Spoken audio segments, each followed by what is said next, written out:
lisez ce chapitre, c'est Luc. Vous savez, Luc est un docteur.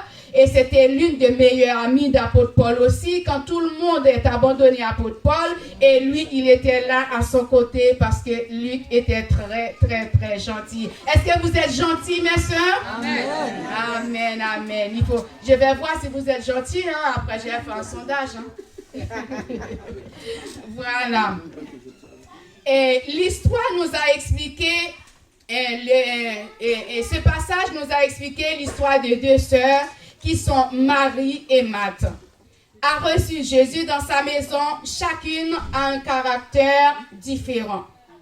Marthe est une femme matérialiste et Marie est une femme spirituelle selon la parole de Dieu. Et les femmes, où vous êtes dans ces deux passages-là? Est-ce que vous êtes Marie ou est-ce que vous êtes Marthe? Tout le monde a fait silence. Il ne veut pas tomber dans des pieds. Hein? Voilà. Marlène a dit, moi je suis une femme spirituelle. Gloire à Dieu. Que le nom du Seigneur soit béni. Amen. Et le village où Marthe a le reçu dans sa maison est de Béthanie, à 3 km à l'est de Jérusalem. Amen. Si vous regardez dans Jean 1er, le verset 11 nous a expliqué, c'est là, et Marie, Marthe, la sœur de Lazare, là où Jésus a fait un miracle pour ressusciter Lazare. Et Jésus, c'était dans tous ces villages-là que Jésus était. Et à Béthanie, et nous voyons qu'à Béthanie, que Jésus était demeuré à Béthanie au cours de 2 dernières semaines sur terre. Amen. Et je me rappelle un jour que j'étais allée en Israël, Papi Pierre me rappelait ça, quand on passe là sur le mont des Oliviers, un petit pont que vous descendez et vous descendez après, vous allez voir là où c'est dans cette zone-là que Marie était habitée et Jésus était allé chez Marie. Il nous a même à montrer à côté de ce lieu-là, là où Jésus, quand il a ressenti que la douleur était due, allait prier sur une pierre. À côté d'une pierre, voilà, il nous a expliqué tout ça et c'était beau, c'était agréable à voir. C'est dans ces cantons-là que Jésus était allé chez Marie et Marthe. Luc adressa un portrait constant des deux sœurs, Marie assise, écoutait la parole de Jésus, pendant que Marthe était occupée à divers domestiques pour accueillir dignement l'invité de Marthe, à savoir Jésus. Elle demanda au Seigneur qu'il reproche à sa sœur de ne pas l'aider. En fait, c'est à Marthe que Jésus reprocha d'être trop agitée. Est-ce que ça peut arriver, mes soeurs et frères, malgré que vous êtes une personne spirituelle aussi, d'agiter dans votre truc comme Marthe l'a fait? Et oui, moi je peux dire, oui, moi ça m'arrivait souvent.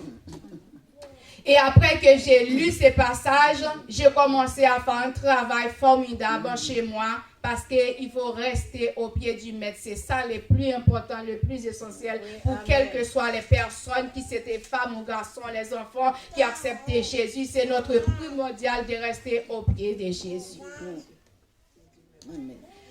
Et mes soeurs, chacun de nous avait ce caractère de Marthe. Nous aimons exercer l'hospitalité envers les gens qui viennent chez nous. Marie et Marthe, puisque Marthe sait qu'elle reçut Jésus qui est un être suprême, elle va tout faire bien, préparer à manger toute cette qualité de repas pour recevoir dignement le Seigneur Jésus et ses disciples. Et pourtant, mes soeurs, Jésus ne t'occupe pas de ce que Marie est en train de préparer. Jésus ne mange pas ce genre de trucs. Vous préparez du riz pour aller, quel que soit. Non, c'est pas ça qui intéressait Jésus. Ce qui a intéressé Jésus, il était venu juste pour un moment d'enseignement, mes soeurs. Jésus veut quelqu'un qui restait à ses pieds pour écouter vraiment ses paroles. Le point central de ce passage, ce n'est pas que les gens ne doivent pas s'occuper à des tâches domestiques, mais que la bonne attitude à avoir envers Jésus est de l'écouter et de l'obéir à sa parole. Amen. Si vous avez quelqu'un qui vient chez vous, c'est normal, mes soeurs, pour recevoir cette personne dans le nom. Et quand vous recevez cette personne chez vous, c'est comme si vous recevez les anges de Dieu. Vous ne pouvez pas le recevoir n'importe comment. Mais il faut ça ne prime pas sur votre relation avec Dieu. Pendant que vous recevez cette personne, il faut garder votre intimité aussi avec le Seigneur Jésus. Il y a des personnes qui disent comme ça, moi, j'ai vu Marie était restée au pied de Jésus et moi, je vais faire comme Marie rester au pied de Jésus. Ce n'est pas un problème pour rester au pied de Jésus. Dans le verset 42, Dieu recherche davantage notre amour que de notre service. La seule chose vraiment nécessaire, c'est de mettre la personne de Jésus au centre de toute préoccupation. Tout ce que vous êtes en train de faire, mettez Jésus au centre, mes sœurs. Vous allez voir comment vous allez bénir et vous allez remporter la victoire. Tout va se passer bien pour la gloire de Dieu. Telle est la bonne part qui ne sera point ôtée. Le Seigneur nous veut convertir des maris en maths pour que nous puissions attacher plus au Seigneur Jésus. Pour que nous puissions attacher plus au Seigneur Jésus. Je n'ai pas de problème avec les personnes qui disent, moi, je vais faire comme Marie l'a fait. Parce que Marie est une femme spirituelle. Elle était restée au pied du Seigneur. Moi, je vais faire comme Marie l'a fait. Bon, si vous voulez faire comme Marie l'a fait, comment vous allez faire? Est-ce que vous allez trouver le caractère d'une femme vertueuse, épanouie, de ce comment vous faites les choses? Souviens-toi, je vous dis que je demande à ma cousine de m'accompagner. Elle m'a dit, souviens-toi, j'ai mon stage demain à 7h30. Ça veut dire qu'il faut s'organiser. Vous ne pouvez pas me dire de rester dans la présence de Dieu tout le temps parce que vous êtes une femme spirituelle. Même si vous êtes une femme spirituelle, il faut équilibrer les choses. Amen. Vous savez votre mari, il faut préparer à manger pour votre mari. Comment vous pouvez me dire votre mari est allé au travail et vous êtes en train de prier toute la journée. Quand il vient au travail, qu'est-ce qu'il va manger? Il n'y a rien du tout. Vous êtes une femme spirituelle là? Et votre prière là, quand ce mari là commence à parler, je vais manger quoi? Qu'est-ce qu'il y a à manger? Je mange quoi? Vous êtes en train de prier? Non mes frères, mes soeurs, il faut équilibrer les choses. Dieu ne nous demande pas tout cela. Il faut avoir le temps pour votre Dieu. Il faut avoir le temps pour votre famille. Il faut avoir le temps pour votre Dieu. Quand le temps de votre Dieu, si vos maris ont besoin de toi, ton mari a besoin de toi, il faut parler avec lui gentiment, c'était là, s'il te plaît, me fais grâce, c'est l'heure de mon Dieu. Après, je viens vous rejoindre après. Il faut équilibrer les choses, mes soeurs. Si vous dites que vous jeûnez matin, vous jeûnez à midi, vous jeûnez à soir, vous jeûnez à toute l'heure, c'est qui va payer votre facture?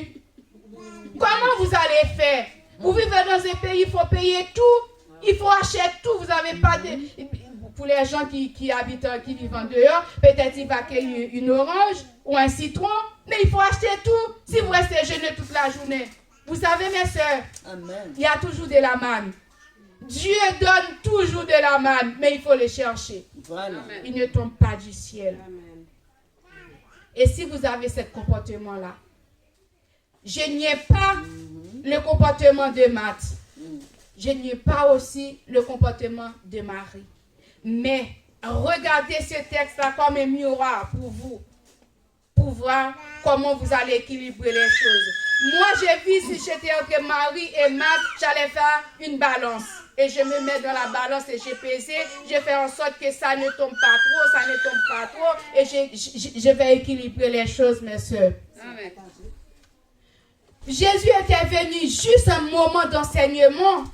Juste pour un moment d'enseignement. Pendant l'enseignement, Marie était assise au pied de Jésus. Mais à cette époque, la Bible n'a pas expliqué quand Jésus est parti. Qu'est-ce que Marie? Qu'est-ce que Matt? Il ne nous a pas expliqué. Je ne sais pas, peut-être dans la suite, il y a comme je n'ai pas tout lu, la suite, peut-être dans la suite, dans l'autre page, parce qu'il y a des choses pour comprendre, il faut lire le passage avant, le chapitre avant, il faut lire le chapitre au milieu, le chapitre après pour comprendre. Mais je ne sais pas, peut-être, ils ont expliqué qu'est-ce que fait Matt? que fait Marie après qu'il écoutait la parole de Dieu. Parce que Jésus était venu juste pour un moment d'enseignement. Il n'était pas venu pour habiter chez Marie. Mais après, il m'a évacué dans son occupation. Et si vous dites, moi, je restais au pied de Jésus. Jésus vient enseigner, vous partez, vous restez là, lamenter. Bon, tu vas parfait, qu'est-ce que tu vas manger après? C'est qui va préparer à manger pour toi? Ne prétendez pas si Dieu vous a donné à manger et vous allez attendre que Dieu vienne pour prendre la nourriture de cuite et de vous mettre assis sur une table et de vous mettre à vos bouches. C'est à vous de faire tous les démarches ça. Mais ici, vous focalisez sur quelque chose tout le temps. Vous ne bougez pas. Ce n'est pas bien, mes soeurs. Je sais que je parle trop et vous êtes découragés avec moi. J'ai des visages qui sont découragés. Et voilà. Et vous êtes contentes, mes soeurs. Amen. Si vous êtes contentes, applaudissez le roi des rois, le Seigneur des seigneurs, pour faire entendre comment Dieu, notre Dieu, il est bon, il est vraiment fidèle. Alléluia. Merci, Seigneur. Mes soeurs, que Dieu puisse nous faire grâce en de choisir la bonne part. La bonne part, c'est de rester dans la présence de Dieu. Quand il y a le temps de Dieu, il ne faut pas laisser imprimer. Je ne dis pas non pour une personne. Nous vivons dans un pays qui nous demande de travailler même le dimanche. Dieu comprend ça parce qu'il sait qu'il faut vivre. Si vous allez au travail le dimanche, ça sent un autre cas. Mais si vous n'allez pas au travail, venez dans la présence de Dieu.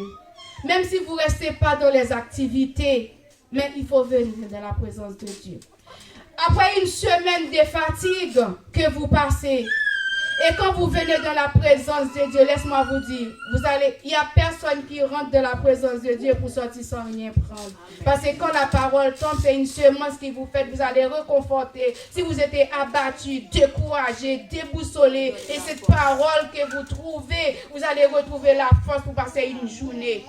Il y en a des personnes qui sont travaillées avec des gens, franchement, ce n'est pas aussi facile. Mais si dimanche, vous ne venez pas vous ressourcer de chercher la grâce de Dieu, la présence de Dieu, la semaine prochaine qui va commencer, ça sera très, très, très difficile. Mais quand vous venez, vous faites dépôt pour la semaine qui vient, eh bien, laisse-moi vous dire, vous serez passé une bonne semaine. Mes sœurs, je vous dis, moi, je ne vais pas vous dire de choisir la part de Marie, de choisir la part de Marthe.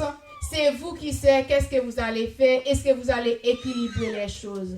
Moi, je vous conseille de rester dans la présence de Dieu, de vous focaliser sur la présence du Saint-Esprit, que le Dieu Tout-Puissant est le centre de notre vie. Si nous faisons notre Dieu le centre de notre vie, nous n'allons pas déçus, mes bien-aimés, parce que notre Dieu est un Dieu qui sait comment mener la victoire, il sait comment mener la bataille, il sait comment faire pour ses enfants doivent heureux et heureuses. Notre Dieu, il est bon.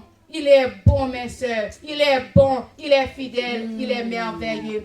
Vous savez, moi, je ne suis pas égoïste. Il y en a les soeurs qui vont passer après moi. Je n'ai pas tout ramassé. Il faut que je laisse pour eux quand ils viennent pour trouver des choses que vous allez expliquer. Et je vous dis merci pour votre écoute. Que Dieu vous bénisse, que Dieu vous fortifie. Soyez saints dans la présence de Dieu. Amen.